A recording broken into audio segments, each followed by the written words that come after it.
Hello दोस्तों, कैसे हैं आप सभी लोग। मुझे उम्मीद है कि आप सभी लोग बहुत अच्छे होंगे। तो देखो बच्चों, हम लोगों ने ज्योग्राफी का लेसन नंबर 7 इसको स्टार्ट किया है और जो इसमें हमारा लेक्चर नंबर 1 है ना, वो ऑलरेडी कंप्लीट हो चुका है। तो लेक्चर नंबर 1 में हमने क्या क्या डिस्कस किया था, तो वहां पर मैंने आपको बताया था कि लोकसभा का मतलब क्या होता है और कौन कौन से घटक ऐसे हैं जो इसके ऊपर प्रभाव डालते हैं, उसकी भी चर्चा हमने कर ली थी। आप लोगों को याद होगा, देखो ये चारों टॉपिक्स हमने देख लिए थे। जनसंख्या की वृद्धि, ठीक है, किस प्रकार से होती है, फिर जनसंख्या का वितरण हमने देखा था, जनसंख्या का घनत्व, और लास्ट में हमने जनसंख्या की संरचना के ऊपर भी हमने चर्चा की थी। ठीक है, अब हम क्या करने वाले हैं, जो हमारे आगे के टॉपिक्स है ना दोस्तों, उसको हम समझने वाले हैं। तो बताइए भाई, सब लोग तैयार है आगे वाले टॉपिक्स पढ़ने के लिए? तो आइए फिर मेरे साथ पढ़ाई कीजिए। चलिए दोस्तों, अब हम यहाँ पे बात करने वाले हैं लिंग अनुपात की। तो लिंग अनुपात क्या होता है, देखो इसमें हम क्या करते हैं ना, इसमें ना हम प्रति 1000 पुरुषों पे महिलाओं की संख्या जब निकालते हैं, महिलाएं यानी स्त्रियां, ठीक है, आदमी और कौन, औरत, ओके। तो प्रति 1000 पुरुषों पे जब हम महिलाओं की संख्या ज्ञात करते हैं तो उसी को क्या कहा जाता है दोस्तों, लिंग अनुपात कहा जाता है। देखिएगा इसका फॉर्मूला क्या होता है, आइए मैं आपको दिखाती हूँ। देखिए, अगर मुझे क्या करना है, लिंग अनुपात निकालना है किसी भी पर्टिकुलर प्रदेश का या फिर किसी क्षेत्र का, तो क्या करूंगी, वहां पे स्त्रियों की संख्या लिखिएगा जितनी भी हो और पुरुषों की संख्या लिखिएगा और उसको हम गुणा कर देंगे 1000 से, क्योंकि हम 1000 पुरुषों पे महिलाओं की संख्या निकाल रहे हैं, याद रखना, ठीक है ना दोस्तों। तो क्या होगा यहाँ पर, तो हमें पता चल जाएगा कि जो लिंग अनुपात है यहाँ पर क्या है। ठीक, अब देखो, अगर लिंग अनुपात क्या हुआ, मतलब अगर प्रति 1000 पुरुषों पर स्त्रियों की संख्या क्या होती है, कम होगी, तो फिर हम यहाँ पे क्या मानेंगे कि जो लिंग अनुपात है ना, वो कम माना जाता है। याद रखना, जब प्रति 1000 पुरुषों पर महिलाओं की संख्या कम होगी तो फिर कहते हैं कि लिंग अनुपात यहाँ पे कम है। और यदि इसका उल्टा हुआ कि प्रति 1000 पुरुषों की तुलना में स्त्रियों की संख्या ज्यादा हुई, मतलब अधिक है, ठीक है, तो फिर हम क्या कहते हैं कि लिंग अनुपात अधिक होता है, मतलब वहां पे लिंग अनुपात अधिक माना जाएगा। जैसे इसमें आप देखिएगा, देखो लिंग अनुपात दिया गया है, स्त्रियों की संख्या यहाँ पर देखिएगा हरियाणा में, ठीक है, हरियाणा देखो 1000 पुरुषों पे स्त्रियों की संख्या कितनी है, 800 कितना है, 89, 79, ये है 879, देख रहे हो, और यहाँ पे स्त्रियों की संख्या इतनी है, मतलब सबके सब 1000 से कम है, यानी इन प्रदेशों में क्या है, लिंग अनुपात कम हमें देखने के लिए मिलेगा।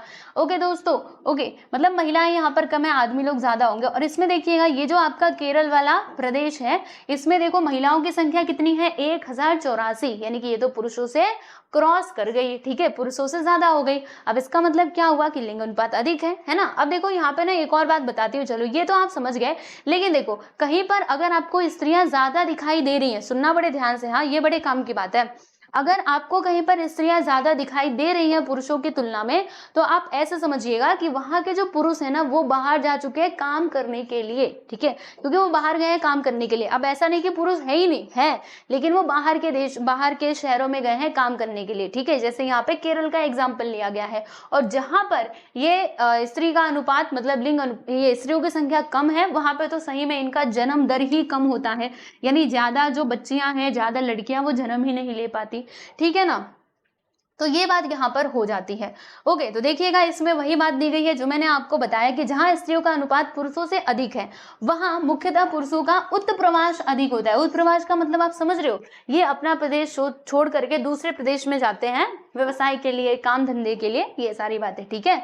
और ऐसा प्रवासन किसके लिए होता है, अधिकतर रोजगार के लिए होता है। किंतु जहां स्त्रियों की संख्या कम होती है, वहां मुख्यतः, ठीक है, हर केसेस में नहीं बोल रही हूँ, लेकिन मुख्यतः यही है कि जो स्त्रियों का जन्म दर ही कम होता है, इसलिए वहां पे स्त्रियां कम है, ठीक है। जैसे ये बाकी के राज्य आप देख सकते हो, हरियाणा, बिहार, महाराष्ट्र और ये छत्तीसगढ़, ठीक है। चलो इतना बात समझ में आ गया आप सभी लोगों को, लाइन बाय लाइन आप सारी चीजें समझते जाओ ना, मैं सच्ची बता रही हूँ, आपको कोई भी चैप्टर डिफिकल्ट लगेगा ही नहीं, कुछ ऐसा है ही नहीं कि जो आपको समझ ना आए, ठीक है। तो बस ध्यान से देखते जाओ, बाकी समझाने की गारंटी मेरी, ठीक।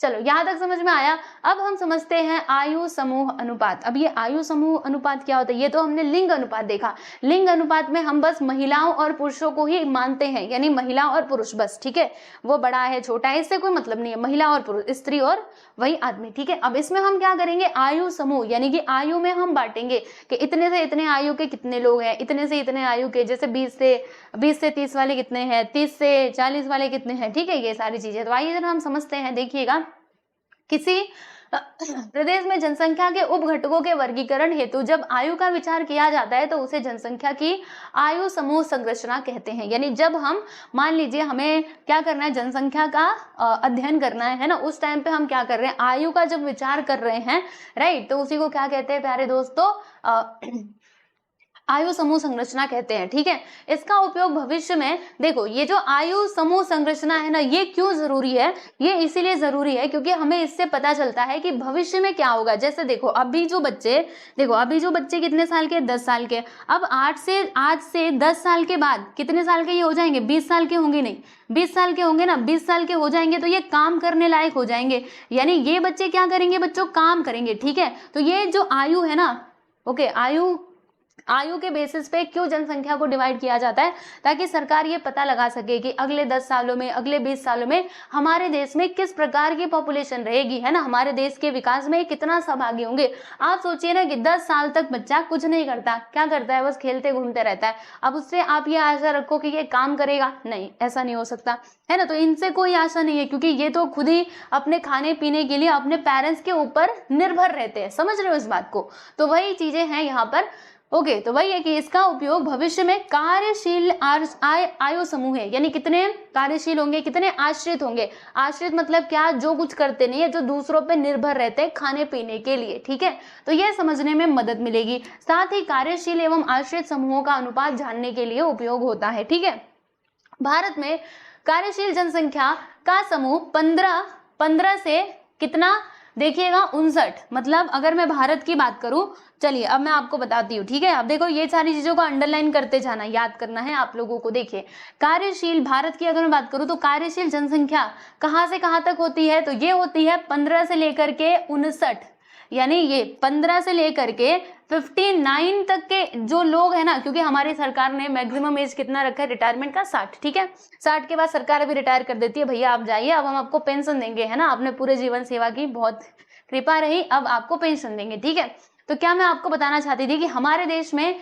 इतने आयु के जो लोग हैं ना, इनका मतलब किसमें काउंटिंग की जाती है, कार्यशील जनसंख्या में काउंटिंग की जाती है। ठीक है, इसे हम क्या कहते हैं प्यारे दोस्तों, कार्यशील समूह कहते हैं। ओके, और देश की अर्थव्यवस्था में ये प्रत्यक्ष रूप से क्या होते हैं, सहभागी होते हैं, क्योंकि इतने से इतने वर्ग के लोग ही क्या करते हैं, काम करते हैं। ठीक है, बाकी इससे छोटे बच्चे तो अभी पढ़ाई लिखाई में बिजी रहते हैं, आप सभी लोग जानते हो। ठीक है, और फिर ये 60 साल के ऊपर वाले भी ज्यादा कुछ करते नहीं है, वो लोग घर पे ही रहते हैं। ठीक, तो यहाँ पे ये समझिएगा, इस समूह के व्यक्ति क्या क्या करेंगे, कोई नौकरी करेगा, कोई व्यवसाय में कार्यरत होगा, राइट। और जिस प्रदेश में ऐसे समूह यानी कार्यशील समूह क्या होते हैं, कार्य समूह का ऐसे समूह का एवं उसमें भी युवाओं का अनुपात अधिक होता है, ऐसे प्रदेशों का विकास तीव्र गति से होता है। यानी कहने का मतलब क्या है कि जिस भी प्रदेश में ये वाले वर्ग के जनसंख्या ज्यादा होगी, आप समझिएगा कि उसका विकास होगा, बहुत अच्छे से होगा। क्यों, क्योंकि ये लोग कार्यशील है ना, कोई बिजनेस करेगा, कोई कुछ करेगा, कोई दुकानें करेगा। ठीक है, तो इससे क्या होगा, हमारे देश का विकास ही होगा। ओके, तो इस बात पे आप लोग ध्यान रखिएगा। ठीक है, चलिए आश्रित जनसंख्या की हम बात कर लेते हैं। तो आश्रित जनसंख्या का हम दो समूहों में वर्गीकरण करते हैं। एक तो कौन, 15 वर्ष से कम आयु के जो बच्चे हैं। अब 15 वर्ष से कम आयु के बच्चे कुछ काम वाम तो करेंगे नहीं, वो अपने माता पिता पे निर्भर रहते हैं। तो ये क्या है, ये कार्यशील समूह पर आश्रित होते हैं। यानी कि ये जो मैंने अभी आपको बताया ना 15 से लेकर के 59, तो इसके ऊपर ये आश्रित रहते हैं। ठीक है, और 60 वर्ष एवं उससे अधिक के जो व्यक्ति हैं वो भी तो आश्रित समूह में ही आ जाते हैं, है ना, क्योंकि ये भी तो क्या होते हैं, इसी के ऊपर निर्भर होते हैं, है ना। उनके बेटे लोग काम करते हैं और दादाजी क्या करते हैं, घर पे बैठे रहते हैं, देखते हैं ना आप सभी लोग। तो यहाँ पे वही बात है। लेकिन एक बात बताऊं, जैसे आप छोटे बच्चे हैं उनका तो ठीक है कि ये आश्रित है, लेकिन ये जो आप लोगों के दादाजी यानी जो बूढ़े लोग हैं दोस्तों, चलो ये काम तो नहीं करेंगे, ये आश्रित है, लेकिन जो इनका अनुभव है ना, अनुभव मतलब इन्होंने जो एक्सपीरियंस किया है वो अगर आप लोगों के साथ वो शेयर करेंगे, किसी को गाइड करेंगे, तो इससे बहुत अच्छा समाज में हो सकता है काम। ठीक है, क्योंकि उन लोगों को पूरा एक्सपीरियंस है। होता है ना कि अगर कोई भी डिसीजन लेना हो, मतलब कोई अगर आपको निष्कर्ष निकालना हो, तो आप ना बूढ़े व्यक्तियों के पास जाकर के उनसे विचार विमर्श कर सकते हो, वो आपको अच्छी सलाह देंगे, है ना, क्योंकि उन्होंने पूरा जीवन देखा है। तो वही बात है कि किंतु उनका ज्ञान, वो जो बूढ़े व्यक्ति हैं, इनका ज्ञान और जो अनुभव है ना, इस समूह की अनमोल विरासत है, और इसीलिए वह पूरे समाज के लिए क्या होते हैं, उपयोगी होते हैं। ठीक है दोस्तों, चलो यहाँ तक आपको समझ में आया। अब चलो मैं आगे चलती हूँ, इसको आप देख लीजिएगा। अब यहाँ पे हम बात करते हैं कार्य के अनुसार जनसंख्या की संरचना, ठीक है। तो कार्य के अनुसार कैसे, देखो जैसे हमने बोला कि 15 से लेकर के 59 वर्ष तक के जो लोग हैं वो आते हैं कार्यशील समूह में। लेकिन आप जानते हैं, एक बात सोचिएगा, जैसे इसमें क्या होता है ना, वो तो हमारे कहाँ गए, रुको,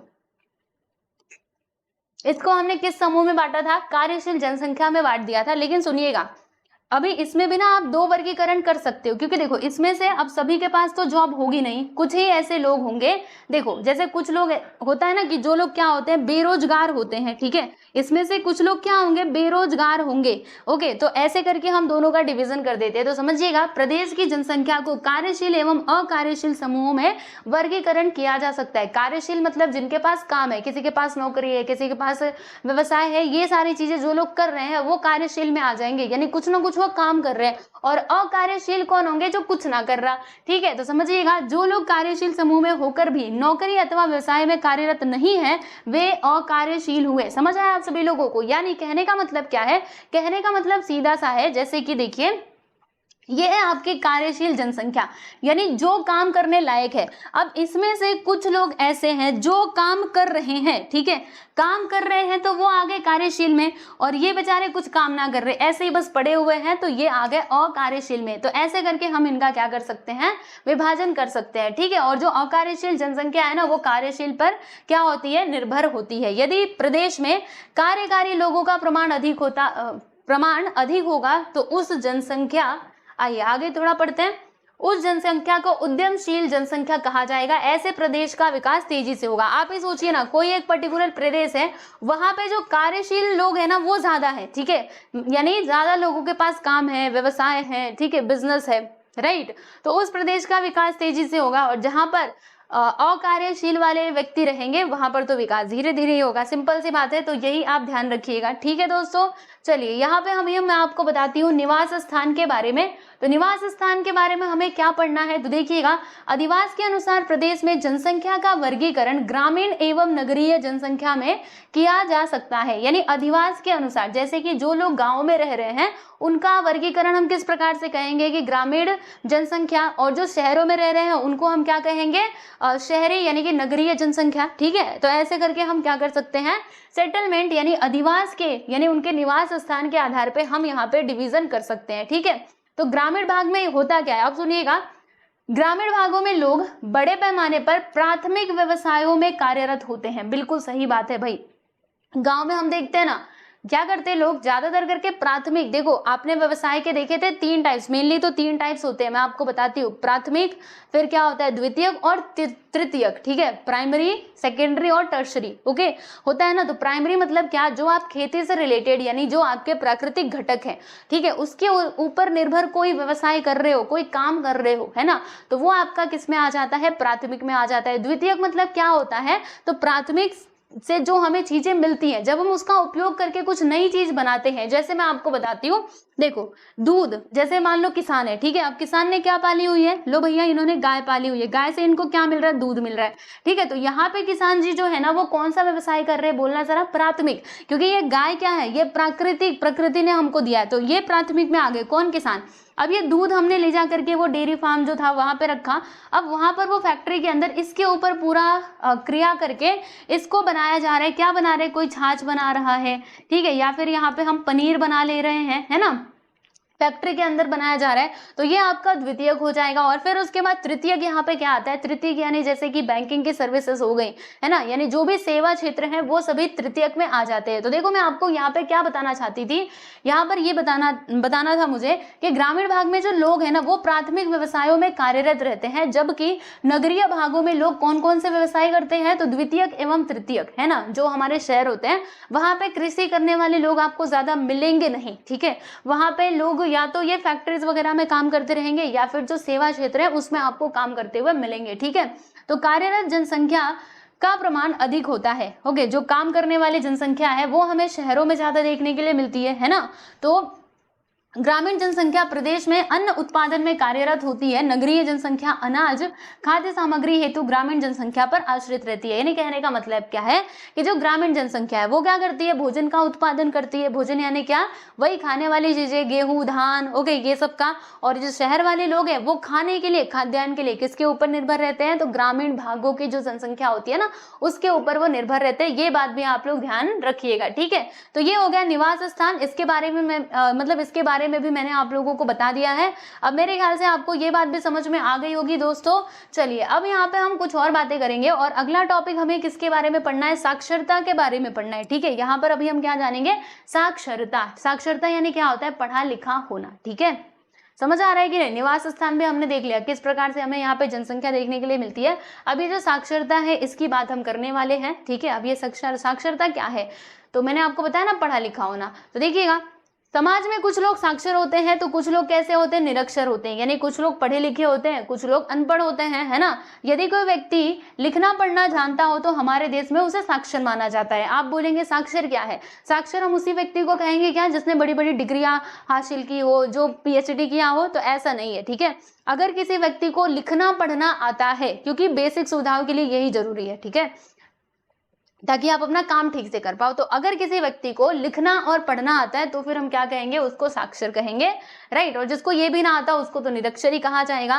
तो यह व्याख्या अलग अलग देशों में अलग अलग स्वरूप की हो सकती है। यानी अलग अलग देशों में जो साक्षर की परिभाषा है वो अलग हो सकती है। जैसे अभी भारत देश में तो यही है कि जिस भी व्यक्ति को पढ़ना लिखना आता है भैया तुम साक्षर हो। अब दूसरे देश अपने अपने हिसाब से देखें, ठीक है। तो साक्षरता का प्रतिशत प्रदेश की जनसंख्या की गुणवत्ता पर प्रकाश डालता है। यानी कि आप सोचिए, अगर आपके देश में साक्षर लोग ज्यादा रहेंगे तो आपकी देश की जो जनसंख्या है वो कैसी होगी, इसकी गुणवत्ता जो है वो बढ़ी रहेगी, है ना। और अगर निरक्षर लोग हैं तो गुणवत्ता कम होगी, क्योंकि जो लोग पढ़े लिखे होंगे वो ज्यादा सहभागी हो पाएंगे काम करने के लिए, ठीक है। और जो अनपढ़ होंगे वो क्या करेंगे, वो खेती में ही लगे रहेंगे या फिर दूसरे जो आपके सेक्टर्स है उसमें वो काम करते रहेंगे। समझ आ रहा है। इसीलिए अगर जनसंख्या आपकी पढ़ी लिखी है, लिटरेट है, तो फिर यहाँ पे विकास के मौके आपको बहुत ज्यादा देखने के लिए मिलेंगे, ठीक है दोस्तों। चलो यहाँ तक आपको समझ में आ गया, ठीक है। यहाँ पर क्या दिया था, ये टेबल में ना साक्षरता दी गई थी, साक्षरता दर। जैसे कि अर्जेंटीना में साक्षरता दर देखिएगा इतनी है 18.1, ब्राजील में इतनी है, और अफगानिस्तान में देखो भैया इतना है। और सबसे ज्यादा कहाँ पर है, ये देखो ईरान में है ना। तो आप देख सकते हो भारत में देखो 70, मतलब हमारा भारत भी देख, अच्छा ये 18 नहीं है, ये 98 है। वही मैं सोचूं अर्जेंटीना का इतना कम कैसे हो गया। देखो अर्जेंटीना सबसे आगे है लिटरेसी में, है ना। फिर ब्राजील आता है, फिर भारत, देखो हमारा भारत तीसरे नंबर पे आ रहा है, नहीं तीसरे नंबर पे नहीं आ रहा, ऐसे यहाँ पे सबका नाम लिखा गया। फिर देखो चीन, ऐसे करके सारे जो लोग हैं, मतलब सारे देश हैं, उनका नाम यहाँ पे लिखा गया है, ठीक है। तो आइए यहाँ पर अब मैं आपको बताती हूँ। देखिए, केवल 7 वर्ष या उससे अधिक आयु की जनसंख्या को साक्षर अथवा निरक्षर में वर्गीकृत किया जाता है। यानी कि केवल 7 वर्ष या फिर उससे अधिक, यानी जो 7 वर्ष के छोटे बच्चे हैं ना उनको हम नहीं काउंट करते, बस किसको गिनते हैं, तो 7 वर्ष, ठीक है, जिनकी आयु 7 वर्ष है, और उससे बड़े जो लोग हैं उससे आगे वाले, उनकी हम काउंटिंग करते हैं जब साक्षरता निकालते हैं तब, ठीक है। ये बात भी आप ध्यान में रखिएगा, ओके। साक्षरता सामाजिक एवं आर्थिक प्रगति का सूचक है। बोला ना मैंने, अगर आपके देश में साक्षर लोग ज्यादा हैं, आप समझिए कि आपका देश विकास कर रहा है, विकासशील है, ठीक है। यदि साक्षरता दर अधिक है तो देश सामाजिक एवं आर्थिक दृष्टि से विकसित समझा जाता है, ठीक है। तो ये भी एक फैक्टर हो सकता है। साक्षरता के कारण सुसंस्कृत एवं प्रगतिशील समाज की क्या होती है प्यारे दोस्तों, रचना होती है, इसका निर्माण होता है, ठीक। चलो यहाँ तक आपको समझ में आ गया। तो ये सब कुछ मैंने आपको मतलब पढ़ा दिया है। आयु समूह, अच्छा ये बाकी है ना, आयु समूह अनुपात, लिंग अनुपात मैंने देखा, ठीक है। और फिर उसके बाद हम लोगों ने यहाँ पर ये देखा, लिंग अनुपात देख लिया ना, और उसके बाद यहाँ पर ये टॉपिक भी हमने कवर कर लिया। फिर कार्य के अनुसार ये जो किया जाता है वो भी हमने देखा, और उसके बाद फिर ये भी मैंने आपको पढ़ा दिया। अब बारी है किसकी, प्रवासन की, ठीक है। तो अच्छे से सारी चीजों को समझते हुए चलो, कभी एग्जाम में आया तो सारे प्रश्नों के उत्तर लिख करके आना। चलो बच्चों, प्रवासन क्या होता है मैंने आपको पहले ही बता दिया था, माइग्रेशन। यानी जब कोई व्यक्ति एक स्थान से दूसरे स्थान पे जा रहा है, दूसरे स्थान से पहले वाले स्थान पे आ रहा है, तो इसी को क्या कहते हैं, प्रवासन कहा जाता है, ठीक है। तो पढ़ेंगे जरा, कि क्या लिखा है, जब व्यक्ति तथा व्यक्तियों का समूह एक स्थान से दूसरे स्थान पर जाता है तो उसे क्या कहते हैं, प्रवासन कहते हैं। ठीक है, प्रवासन जो है वो अल्पकालीन भी हो सकता है, दीर्घकालीन भी हो सकता है। अल्पकालीन का मतलब क्या हुआ प्यारे दोस्तों, यानी कि बस वो काम करने के लिए जा रहा है, फिर वो कुछ समय में वापस अपने गांव लौट करके आ जाएगा। दीर्घकालीन यानी ये हो सकता है कि वो स्थायी रूप से रहेगा, यानी गया था मतलब वो पूरा अपने परिवार लेके जा रहा है शहर में रहने के लिए, वहीं पर जाकर के पूरा सेटल हो गया, तो उसको हम कहेंगे दीर्घकालीन प्रवासन, इसको हम कहेंगे अल्पकालीन प्रवासन। ठीक है, तो इसका स्वरूप इस प्रकार से हो सकता है। ठीक है, अब ये जो प्रवासन है ना, इसके कई कारण हो सकते हैं। एक तो रोजगार होगा, दूसरा क्या होगा, विवाह भी तो हो सकता है। जैसे अब देखो यहाँ पर ये रहा हमारा गांव ए, ये रहा हमारा गांव बी। ठीक है, तो अब गांव ए की लड़की, ठीक है, इसकी लड़की है ना, गांव ए की लड़की जो है वो ब्याह करके कहाँ पे जा रही है, गांव बी में जा रही है। अब ये वहीं पे रह जाएगी। अब ऐसा थोड़े ना कि ये ब्याह करके गई यहाँ पे और इसका पति और ये आकर के दोनों इधर रहेंगे गांव ए में, ऐसा नहीं होता है। ये कहाँ पे जाके रहेंगे, यहाँ पे रहेंगी, है ना। तो विवाह के कारण ये हमें प्रवासन देखने के लिए मिलता है। इसके अलावा शिक्षा के कारण भी है ना, शिक्षा की सुविधाएं जहाँ पर होती है लोग वहाँ पे रहना पसंद करते, वहाँ पे जाकर के सेटल हो जाते। इसके अलावा व्यवसाय भी है ना, जिसका बिजनेस वहाँ पे रहेगा शहर में, वो लोग शहर में जाकर के रहेंगे। तबादला, अरे किसी का ये हो जाता है, क्या कहते हैं, ट्रांसफर, ओके, तबादला हो जाता है। जैसे देखो ये एक जगह है, ये एक जगह है। अब जो हमारे टीचर जी है ना, टीचर जी को जॉब मिली है इस वाले गांव में, गांव ए में, लेकिन अब क्या हुआ, इनका तबादला हो गया, इनका ट्रांसफर हो गया गांव बी में, तो अब इनको जाना पड़ेगा और जब तक जिएंगे तब तक वो लोग वहीं पे काम करेंगे, यानी यहीं पे रहेंगे। तो तबादला भी हो सकता है, पर्यटन भी हो सकता है। ठीक है, प्राकृतिक आपदा भी हो सकती है कि कहीं पे भूकंप आ गया या फिर कुछ हो गया, ये पूरा तहस नहस हो गया, तो लोग क्या करेंगे, दूसरे जगह पे जाएंगे। ठीक है, युद्ध भी हो सकता है, युद्ध के कारण भी प्रवासन हमें देखने के लिए मिल सकता है। तो ये सभी कारण है जिसके कारण जो लोग हैं वो प्रवासन करते हैं, और प्रवासन के अनेक प्रकार हो सकते हैं। ठीक है बच्चों, जैसे मैंने आपको बताया ही था वो उत्प्रवास और अंत प्रवास वाला। ठीक है, हमने देखा था ना एकदम शुरू में लेक्चर नंबर 1 में। जिस क्षेत्र से लोग प्रवासन करते हैं वहां की जनसंख्या क्या हो जाती है, कम हो जाती है, एकदम सही बात है। इसीलिए उस प्रदेश में मानव संसाधन का क्या होता है दोस्तों, अभाव होता है। आप सोचिए ना, अभी इस गांव ए में पहले कितने लोग थे, मान लीजिए 100 लोग थे, लेकिन ये हमारा जो शहर भी है इसके अंदर इसमें से 50 लोग आ गए, तो अब यहाँ पे बचेंगे कितने, ओनली 50 लोग ही बचेंगे। तो यहाँ पे जो मानव संसाधन है, ह्यूमन रिसोर्स जो है वो कम हो जाएगा। मानव को संसाधन क्यों बोला है, क्योंकि मनुष्य जो है वो काम करता है ना, अगर वो गांव में रहेगा खेती बाड़ी में कुछ ना कुछ तो काम करेगा, इसलिए उसको संसाधन बोला गया है। तो मानव संसाधन का अभाव हो जाता है, और इसके विपरीत जहां जाकर लोग बसते हैं वहां जनसंख्या में वृद्धि हो जाती है, और सार्वजनिक सेवाओं पर क्या बढ़ता है प्यारे बच्चों, तनाव बढ़ता है, जनसंख्या की संरचना में भी परिवर्तन आता है। यानी कहने का मतलब क्या है कि जो आपके ये सार्वजनिक सेवा है उसके ऊपर तनाव बढ़ेगा कि नहीं। पहले हॉस्पिटल जो था उसको बस 100 लोगों का खर्चा उठाना पड़ता था, मतलब उसका इलाज करना पड़ता था, दवाई वगैरह देना पड़ता था। लेकिन अब लोग बढ़ गए हैं, 100 से कितने हो गए, 1000। तो अब लोग क्या करेंगे, जो हॉस्पिटल है उसके ऊपर दबाव भी बढ़ जाएगा कि हमें क्या करना है, इतने लोगों को दवाई वगैरह प्रोवाइड करना, ठीक है, उनको पूरा सुरक्षित रखना। तो ये सारी चीजें, यही है कि सार्वजनिक सेवाओं पर क्या बढ़ जाता है प्यारे बच्चों, तनाव बढ़ जाता है इनके कारण। ठीक है, चलो ये भी समझ गए ना अच्छे से। आओ अब हम चलते हैं, कहाँ पे चलेंगे, ये क्या है, तालिका के प्रवासीय जनसंख्या का प्रतिशत। देखो यहाँ पे जनसंख्या का प्रतिशत दिया गया है, कितने लोग ट्रांसफर, मतलब कितने लोगों ने प्रवास किया। देखिएगा अफगानिस्तान का आप देख सकते हो कितना है, 0.14, यानी 0.14। ब्राजील का है 0.34।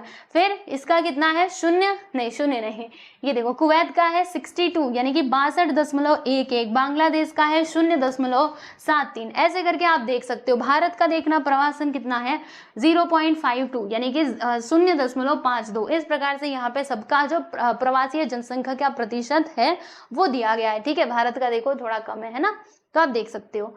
चलो यहाँ तक समझ आया। अब यहाँ पे हम चलते हैं भौगोलिक स्पष्टीकरण पे, और फिर इसमें देखते हैं कि क्या बातें बताई गई हैं। तो देखिएगा, जनसंख्या के वितरण पर परिणाम करने वाले कारकों में प्रवासन एक महत्वपूर्ण कारक है। बिल्कुल सही बात है। ये जो जनसंख्या वितरण है ना, इसके ऊपर, मतलब जनसंख्या वितरण के ऊपर ये जो प्रवासन है ये प्रभाव डालने वाला, आप समझिएगा, एक महत्वपूर्ण कारक है। क्योंकि जब लोग आएंगे, है ना, लोग आएंगे तो वहां पे जनसंख्या अपने आप ही बढ़ जाएगी, बहुत सारी चीजों में हमें चेंजेस करने पड़ेंगे।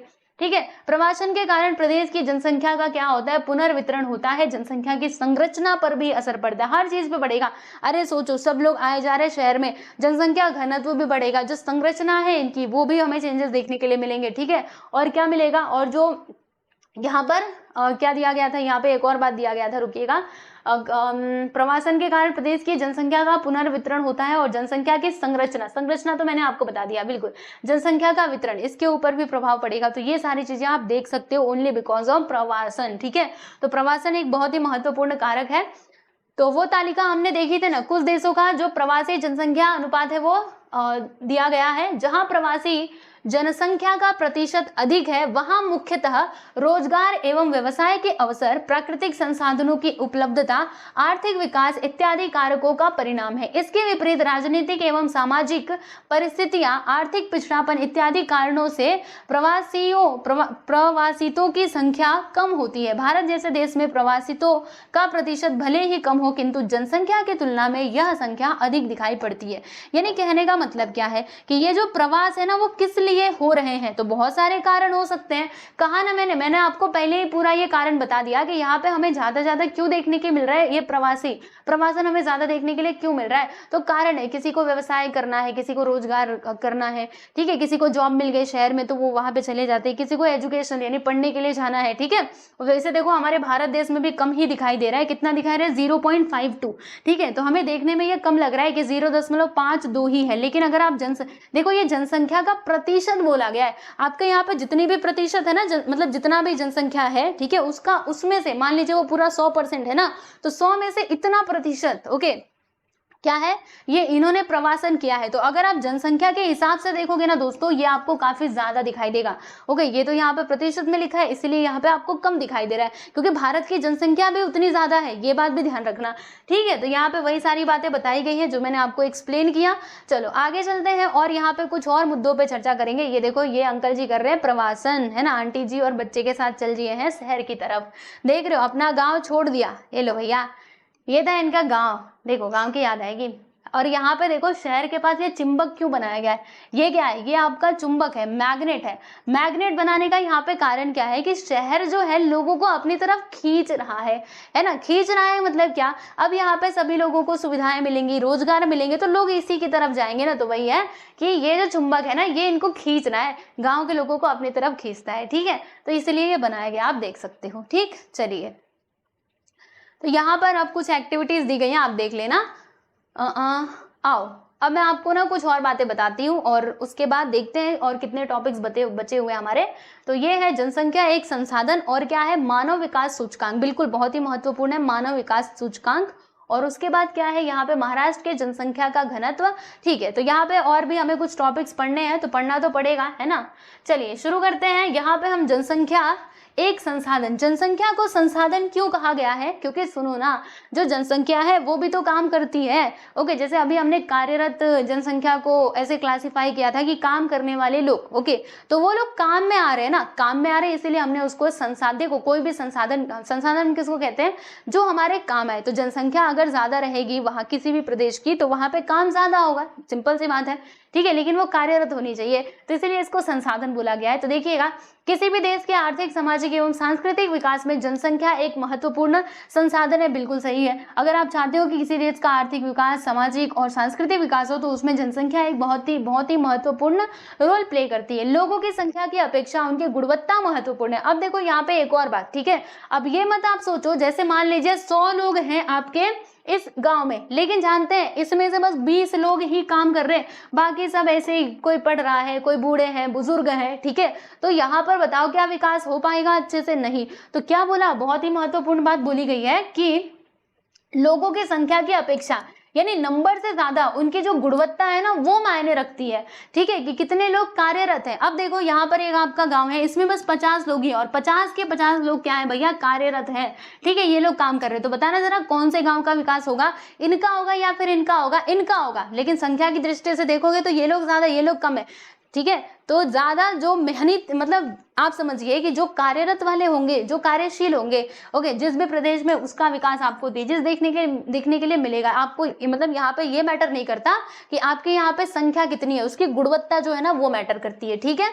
चलिए साक्षरता दर, लिंग अनुपात, आयु समूह के साथ साथ स्वास्थ्य, शिक्षा का स्तर इत्यादि बिंदुओं का विचार जनसंख्या को संसाधन मानते समय किया जाता है। यानी कि अगर जब आप जनसंख्या को संसाधन मान रहे हो, है ना, तो उस टाइम पे बहुत सारे फैक्टर्स हैं जिनका विचार आपको करना पड़ता है। जैसे कि साक्षरता दर कितनी है। देखो मैं आपको एक एक चीज एग्जाम्पल के थ्रू बताती हूँ, सुनो बच्चों ध्यान से। जैसे कि आपको देखना पड़ेगा ना, अगर आपको पता लगाना है कि किसी प्रदेश में जो जनसंख्या है ये मतलब इसकी गुणवत्ता क्या है, अगर आपको ये पता लगाना है तो आपको देखना पड़ेगा ना कि कितने लोग पढ़े लिखे हैं, लिंग अनुपात क्या है, ठीक है, और फिर आयु समूह क्या है। क्योंकि हमने देखा था कि जो 10 साल से या फिर 14 साल के छोटे बच्चे वो कुछ काम नहीं करते, वो खुद ही आश्रित होते हैं, ठीक है। तो आयु समूह भी यहाँ पे बहुत जरूरी है। इसके साथ साथ स्वास्थ्य एवं शिक्षा का स्तर, ठीक है, उनका शिक्षा का स्तर क्या है, स्वास्थ्य सुविधाएं यहाँ पर कैसी है, तो ये सारे बिंदुओं पर विचार करना पड़ता है, ठीक है।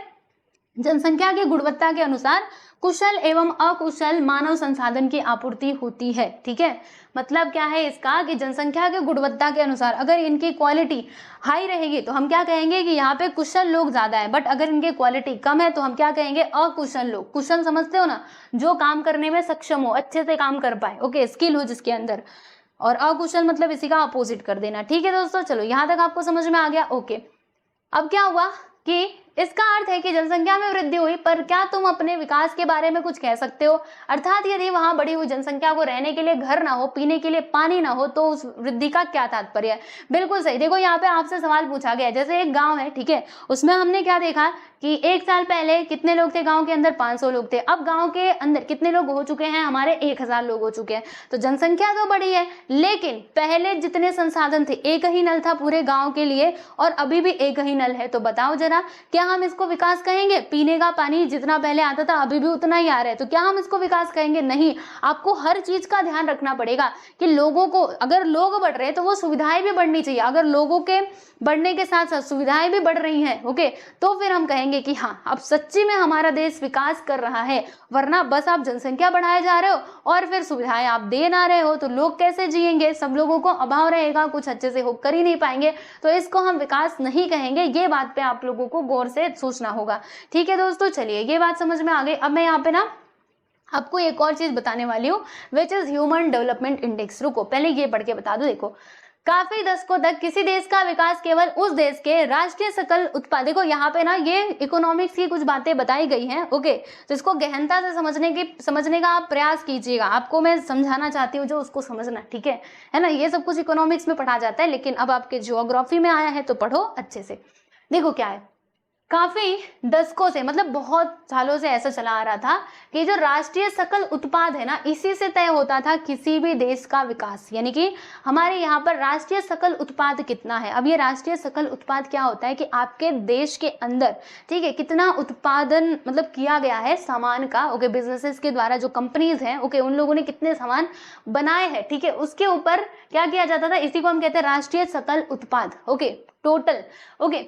तो यहाँ पे समझिएगा, राष्ट्रीय सकल उत्पाद से ही क्या तय किया जाता था, किसी भी देश का जो विकास है उसको तय किया जाता था, ओके, देश के विकास को। अर्थात जितनी बड़ी अर्थव्यवस्था, यानी कहने का मतलब क्या है कि अगर मान लीजिए अगर आपकी अर्थव्यवस्था बड़ी है तो फिर हम क्या कहते थे कि वह देश विकसित समझा जाता था, है ना। पर इसका अर्थ यह नहीं कि उस देश की जनसंख्या वहां के जीवन की गुणवत्ता से संतुष्ट है। देखा जाए तो विकास का संबंध जनसंख्या का जीवन स्तर, जीवन की गुणवत्ता, वहां मिलने वाले अवसरों एवं स्वतंत्रता से प्राप्त है। यानी कहने का मतलब क्या है, अब इसको छोड़ो, अब मेरी बातों पे गौर से सुनो। जैसे पहले क्या किया जाता था, अगर हमें पता लगाना है कि कोई देश कितना विकसित है, कितना इसका विकास हुआ है, तो क्या करते थे, कौन से बिंदुओं के बारे में विचार करते थे, तो सकल, ये देखो, राष्ट्रीय सकल उत्पाद, ठीक है, इसके ऊपर अगर अर्थव्यवस्था बड़ी है तो फिर हम कहते थे ये जो जनसंख्या, मतलब ये जो देश है वो आगे बढ़ रहा है, वो विकास कर रहा है। अगर सकल उत्पाद कम है तो हम कहते थे कि ये देश क्या है, अभी पीछे है, ठीक है। लेकिन एक बात सुनो, अब अर्थव्यवस्था बड़ी होने से आपको मतलब नहीं है, वो एक चीज है, वो एक फैक्टर है, हम मान सकते हैं विकास में सहयोगी है,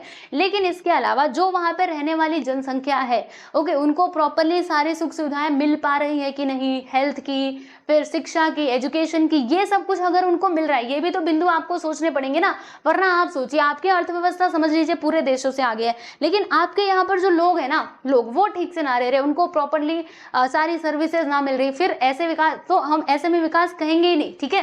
तो देखिएगा यहाँ पर पहले आप समझो तो कौन कौन सी बातों का ध्यान रखना पड़ता है, देखिएगा जीवन स्तर कैसा है, स्टैंडर्ड ऑफ लिविंग कैसा है लोगों का, ओके, एंड जीवन की गुणवत्ता कैसी है, वहां मिलने वाले अवसरों एवं स्वतंत्रता से का विचार किया जाता है। ठीक है, तो सुनिएगा हुआ क्या, पहले तो ये कहा करते थे, लेकिन 1980 और 1990 के दशक में दो लोग आए। कौन लोग आए, देखिएगा, महबूब अल हक और अमर्त्य सेन। ठीक है, इन्होंने क्या किया, इन्होंने ये मानव विकास सूचकांक यानी कि ह्यूमन डेवलपमेंट इंडेक्स की संरचना की। ठीक है, जिसमें क्या किया जाता है, इस संकल्पना को मतलब इन लोगों ने क्या किया, इन्वेंट किया, आप समझिएगा, है ना। इस संकल्पना पर आधारित मानव विकास सूचकांक UNDP द्वारा प्रकाशित किया जाता है। यानी इन्होंने क्या बताया, आप समझिएगा, ये जो महबूब अल हक थे ना, आप समझिएगा, ये कौन थे, ये पाकिस्तानी अर्थशास्त्री थे, पाकिस्तानी इकोनॉमिस्ट थे, और ये अमर्त्य सेन हमारे देश के थे। ओके, तो फिर इन लोगों ने एक साथ पढ़ाई की थी। तो इन लोगों ने क्या सोचा, जैसे पहले तो इसी पे हम मान लेते थे कि किसी देश का कितना विकास हुआ है, लेकिन फिर इन्होंने सोचा कि बस ऐसा अगर अर्थव्यवस्था बढ़ी है तो अब ऐसा थोड़े ना कि ये देश विकास मतलब ये देश का विकास हुआ है, हमें क्या करना पड़ेगा, जनसंख्या को भी तो देखना पड़ेगा, उनके जो ये सारी चीजें, जीवन स्तर, ये सब का भी विचार करना पड़ेगा कि सबको सही से, जितने भी लोग हैं उनको सारी फैसिलिटीज मिल रही है कि नहीं, उनका स्टैंडर्ड ऑफ लिविंग ठीक ठाक है कि नहीं, है ना। तो इसी संकल्पना मतलब इसी पर बेस्ड इन लोगों ने ये बनाया मानव विकास सूचकांक जो है ना, इसकी संकल्पना जो है प्रस्तुत की। ह्यूमन डेवलपमेंट इंडेक्स क्या होता है, वही लोगों का सब कुछ, देखो, आर्थिक संकेतक, स्वास्थ्य और शिक्षा मिल रही है कि नहीं, यानी इनका औसत जीवन स्तर कैसा है। अब ऐसा थोड़े ना कि लोग ऐसे ही रह रहे हैं कहीं पर भी सड़कों पर, तो क्या हम उसको स्टैंडर्ड ऑफ लिविंग अच्छा बोलेंगे। आपके देश की अर्थव्यवस्था चाहे कितनी भी बड़ी हो, लेकिन ऐसा है कि लोग सड़कों पे रह रहे हैं, तो आप उसको विकास नहीं कह सकते भाई। सब लोगों का अपना घर है ना, प्रॉपरली उनको पीने का पानी मिल रहा है, तो उसको कहोगे। फिर वैसे ही स्वास्थ्य की सुविधाएं वहां पे मिल रही है कि नहीं, और शिक्षा मिल रही है कि नहीं। ठीक है, समझ आ रहा है। तो ये जो मानव विकास सूचकांक है ना, ये कब मतलब किसके द्वारा प्रकाशित किया जाता है, आप देख लीजिए, UNDP। ठीक है, मतलब UNDP के द्वारा। ओके, देखो ये है मानव विकास सूचकांक, इसको कहते हैं। ठीक है, तो एक मिनट, ये मैंने आपको बता दिया ना, UNDP याद रखिएगा, इसके द्वारा ये प्रकाशित किया जाता है। आपसे पूछा जाएगा कि मानव विकास सूचकांक किसके द्वारा प्रकाशित किया जाता है, तो आप UNDP बता दीजिएगा। और इसको किसने प्रस्तुत किया था, ये वाली संकल्पना को याद रखना, महबूब अल हक और अमर्त्य सेन ने किया था। ये हैं आपके पाकिस्तानी अर्थशास्त्री, और ये हमारे भारत के थे। ठीक है, याद रहेगा। ओके जी, चलो, यहाँ तक समझ आया ना आप सभी लोगों को। देखा, मैंने कहा था ना, ये मतलब ये बड़ा कॉम्प्लिकेटेड है ये, क्योंकि ना ये आता है इकोनॉमिक्स में, और आप लोगों को यहाँ पे दे दिया है। चलिए, अब देखिए, यहाँ पे मानव विकास सूचकांक आप लोगों के सामने है, देख रहे हो, ये देखो, मानव विकास सूचकांक क्रमवारिता, सबसे पहले नंबर पे आता है नॉर्वे। इसका सूचकांक अंक कितना प्राप्त है, 0.949। ये सबसे उच्च वाले वर्ग में आ रहा है। ठीक है, यानी आप ऐसे समझिएगा कि जिनका कम रहा वो निम्न वाले में आते हैं, जिनका बहुत कम रहा मतलब बहुत ज्यादा नीचे आ जाते हैं, और जिनका ठीक ठाक रहा है ना, वो मध्यम में आते हैं। जैसे ये देखो, ये 6 वाला मध्यम में आ गया, है ना, ये उच्च में आ गया 7 वाले। ठीक है, फिर ये निम्न में आएंगे ये सब लोग, और ये तो मतलब और भी निम्न में आ जाएंगे। ओके बच्चों, तो देखो यहाँ पे सभी का हमारा जो विकास सूचकांक है वो हम देख लेते हैं। तो 0.624, ये हर बार चेंज होता रहता है, क्योंकि UNDP फिर पूरा अच्छे से मतलब पूरा जांच पड़ताल करके, ये 2016 के आंकड़े हैं। ठीक है, याद रखिएगा। चलो, तो मानव विकास सूचकांक आपको समझ में आया। अब थोड़ा इसका डिटेल में हम पढ़ लेते हैं, किसने प्रस्तुत किया मैंने आपको बता दिया, अब देख लेते हैं। देखिए, जब मानव की स्थिति का अध्ययन अंतरराष्ट्रीय आर्थिक विकास से किया जाता है तो मानव विकास सूचकांक माना जाता है। यानी जब हम मानव के विकास का अध्ययन कैसे कर रहे हैं, अंतरराष्ट्रीय आर्थिक विकास से कर रहे हैं, तो उसी को मानव विकास सूचकांक माना जाता है। केवल आर्थिक, अब समझिएगा, ठीक है, सुनो, केवल आर्थिक समृद्धि ही विकास नहीं होता, तो फिर विकास क्या होता प्यारे बच्चों। जैसे अभी हमने देखा था, है ना, कि पहले क्या मान लिया जाता था कि अगर राष्ट्रीय सकल उत्पाद, यानी अगर आपके देश की अर्थव्यवस्था क्या है, बहुत अच्छी है, ठीक है, तो उसको हम मान लेते थे कि देश का विकास हुआ है ना। और अगर आर्थिक व्यवस्था ठीक नहीं है तो हम कहते थे कि देश का विकास नहीं हुआ है। लेकिन बस उसी चीज से आप ये पता नहीं लगाया जा सकते, मतलब पता नहीं लगाया जा सकता कि आपके देश का विकास हुआ है या फिर नहीं हुआ है ना। इसके लिए और भी कुछ फैक्टर्स हैं जिसके ऊपर हमें ध्यान देना पड़ेगा। तो कौन कौन से फैक्टर्स हैं, तो देखिएगा यहाँ पे अगर मैं बात करूं, मैंने आपको बताया था ना कि आर्थिक संकेतक, है ना, यानी कि औसत जीवन स्तर, और स्वास्थ्य और शिक्षा, ये तीनों फैक्टर्स को भी क्या करना पड़ता है, इसके अंदर इंक्लूड करना पड़ता है। तो अब ये स्वीकार किया जा चुका है कि केवल आर्थिक समृद्धि से ये स्पष्ट नहीं होगा कि कोई देश कितना विकास कर रहा है कितना नहीं कर रहा है ना। समझ आ रहा है, बहुत सारी चीजों को हमें ध्यान में रखना पड़ता है। तो आप देख लो, जब ये सूचकांक का निर्धारण करते हैं तो ये सब कुछ हम देखते हैं। ठीक है दोस्तों, चलो आगे बढ़े थोड़ा।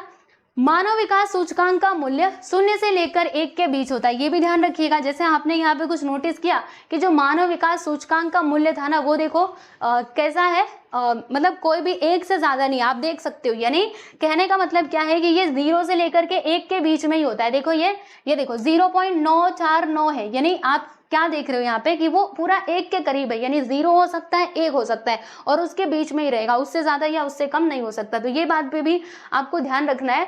तो आपसे पूछा जाएगा कि जो मानव विकास सूचकांक का मूल्य है वो कहाँ से कहाँ तक होता है, आप बता सकते हो 0 से लेकर के 1 तक होता है। ठीक है, अति विकसित प्रदेशों का सूचकांक 1 के करीब रहता है, यानी जो बहुत ज्यादा विकसित प्रदेश है, जैसे हमने यहाँ पे देखा था ना, किसका देखा था, ये देखो नॉर्वे का हमने देखा था, ये देखो पूरा 1 के करीब जा चुका है, 949, यानी कि समझो ये बहुत ज्यादा आगे है। ये मतलब ह्यूमन डेवलप इंडेक्स यहाँ पे काफी ज्यादा है, यानी हम बोल सकते हैं ये अति उच्च में आ रहे हैं, मतलब वेरी सुपीरियर में आ रहा है। ठीक है दोस्तों, तो यहाँ पे वही बातें बताई गई हैं कि जब 1 के नजदीक होता है तो हम क्या कहते हैं, यहाँ पे काफी अच्छा ह्यूमन डेवलप इंडेक्स, मतलब काफी अच्छा विकास हो रहा है ना, यहाँ पे प्रगति हो रही है।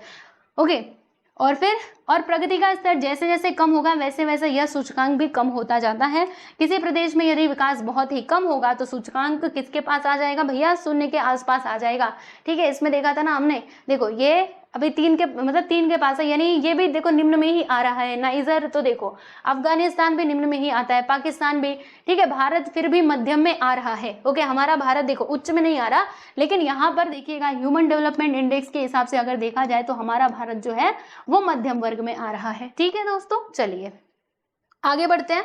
अब यहाँ पर मैं आपको क्या बताने वाली हूँ, देखिएगा यहाँ पर ये जो आपका मैप है ना, इसको हम जरा समझने वाले हैं। ठीक है, मैप में यहाँ पे दिया क्या है, पहले आप देखो।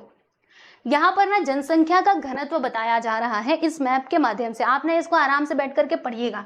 ओके, जनसंख्या का घनत्व देखो, जैसे कि 100 से क्या है, 100 से कम। ठीक है, 100 से कम वाले ये रहेंगे, फिर 100 से 250 के बीच में ऐसा कलर रहेगा, थोड़ा सा गाढ़ा, ऐसे करके गाढ़ा होता जाएगा। 1000 से अधिक वालों का कलर ऐसा रहेगा। जनसंख्या घनत्व बताया गया है। ठीक है, तो देखिएगा यहाँ पर अगर आप ध्यान से देखेंगे तो आपको समझ आएगा। देखो जैसे इसका आपको डायरेक्शन पता है ना, ये होता है उत्तर, दक्षिण, और ये हमारा पूरब होता है, ये हमारा पश्चिम होता है। तो अगर आप ये पश्चिम वाला एरिया देखेंगे मुंबई साइड का, तो यहाँ पर आप देखेंगे ना तो जनसंख्या घनत्व ज्यादा है। ठीक है, जनसंख्या घनत्व ज्यादा है, क्योंकि देखो ये वाला कलर हमें ज्यादा देखने के लिए मिल रहा है, इसके अलावा ये भी है ना, ये सब कुछ हमें देखने के लिए मिल रहा है। यानी कहने का मतलब क्या है कि अगर आप ये पश्चिमी वाले इलाके में देखोगे महाराष्ट्र के, तो यहाँ पे आपको जनसंख्या घनत्व ज्यादा देखने के लिए मिलेगा। और वहीं अगर आप ये पूर्वी वाले का अध्ययन करोगे, पूर्व वाले का, तो आपको समझ आएगा। देखो ना यहाँ पे ये सारे हल्के हल्के वाले कलर हैं, यानी कि यहाँ पर जनसंख्या घनत्व क्या है, कम। अब इसके पीछे का कारण आप जानते हैं क्या है कारण? देखो ज्यादातर के करके ना इंडस्ट्रीज वगैरह कहाँ पर हमें देखने मिलती है, यहीं पर। ओके, इसीलिए ऐसा है। ओके, और यहाँ पर थोड़ा बहुत कम मिलता है इसीलिए। ठीक, क्योंकि जहां पर रोजगार के साधन होंगे लोग वहीं जाकर के रहेंगे, ये बात तो सत्य है, आपको मान लेनी पड़ेगी।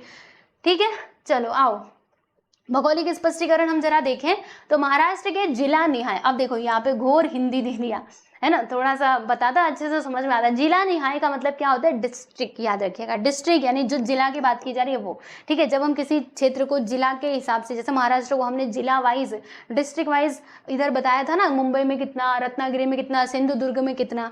ठीक है, तो वही है जिला निहाय जनसंख्या के घनत्व का विचार करने पर निम्न बिंदु ध्यान में आते हैं। क्या क्या? महाराष्ट्र के पूर्वी भाग के जिलों में जनसंख्या का घनत्व क्या है, कम है। मैंने आपको बताया कि जो पूर्वी भाग के जिले हैं, जैसे कि आप देख लो एक बार, है ना, वरना कहोगे ना दिख रहा है। देखो वर्धा, अमरावती, यवतमाल, वाशिम, हिंगोली, भीड़, नागपुर, भंडारा, मतलब इस एरिया में आप देखोगे तो जनसंख्या घनत्व काफी कम है। और वहीं अगर आप पश्चिमी भाग में देखोगे तो वहां पे जनसंख्या घनत्व हमें अधिक देखने के लिए मिलती है। तो जनसंख्या के घनत्व पर नगरीकरण एवं औद्योगिकीकरण का प्रभाव अधिक है। ठीक है ना। क्यों क्यों? देखो जहाँ पे नगरीकरण है, जैसे मुंबई एरिया में काफी मतलब शहर वगैरह है ना, और ये उद्योग भी लगे हुए हैं, इसके कारण वहां पे जनसंख्या ज्यादा है। ठीक है, इसीलिए मुंबई शहर, मुंबई उपनगर जिला, ठाणे, पुणे एवं कोल्हापुर जिलों में जनसंख्या घनत्व काफी अधिक है। ठीक है, नागपुर, नासिक, अहमदनगर इत्यादि जिलों में जनसंख्या का घनत्व मध्यम है। ठीक है, जो नागपुर नासिक वाले, ये देखिए, ये नागपुर नासिक कहाँ पे, ये देखो नासिक है ना, फिर उसके बाद नागपुर आप देख सकते हो। तो यहाँ पर जनसंख्या का घनत्व कैसा है, मिनिमम है। ठीक है, तो वृष्टि छाया एवं घने वनों के प्रदेशों के अंतर्गत आने वाले जिलों का जो जनसंख्या घनत्व कम है। ठीक है, चलो भाई अच्छा, खत्म हो गया आपका चैप्टर। तो बस ये हमारा लास्ट टॉपिक था, मैंने आपको बता दिया है। बाकी यहाँ पे कुछ बातें दी गई हैं, आप इनको पढ़ सकते हो। ठीक, देखो HDI मतलब क्या होता है, ह्यूमन डेवलपमेंट इंडेक्स, इसको फुल फॉर्म में कहते हैं UNDP यानी यूनाइटेड नेशंस डेवलपमेंट प्रोग्राम। ठीक है, यूनाइटेड नेशंस डेवलपमेंट प्रोग्राम, याद रखिएगा। क्या आप जानते हो, आओ जरा हम ये भी समझे, है ना, कभी कभी इसमें बड़ी जानकारी दी होती है, महत्वपूर्ण, पढ़ लेते हैं। जनसंख्या से संबंधित विभिन्न घटकों की जानकारी हमें प्रत्यक्ष सर्वेक्षण से ही प्राप्त हो सकती है। यानी कहने का मतलब क्या है कि अगर आपको जनसंख्या से संबंधित घटकों के बारे में समझना है तो आपको सर्वे, मतलब सर्वे सबसे अच्छा मेथड है कि आप घर घर जाकर के पूछो, ठीक है, उनके बारे में कि आपके घर में कितने सदस्य हैं, कितने स्त्री कितने पुरुष हैं, कौन लोग काम करते हैं, कितने लोग पढ़ाई करते हैं, ये सारी चीजें, तो आपको इससे बहुत ज्यादा अच्छी जानकारी मिल सकती है। ठीक है दोस्तों। अच्छा, भारत में यह जनगणना हर 10 वर्ष में की जाती है, मैंने आपको बताया है ना।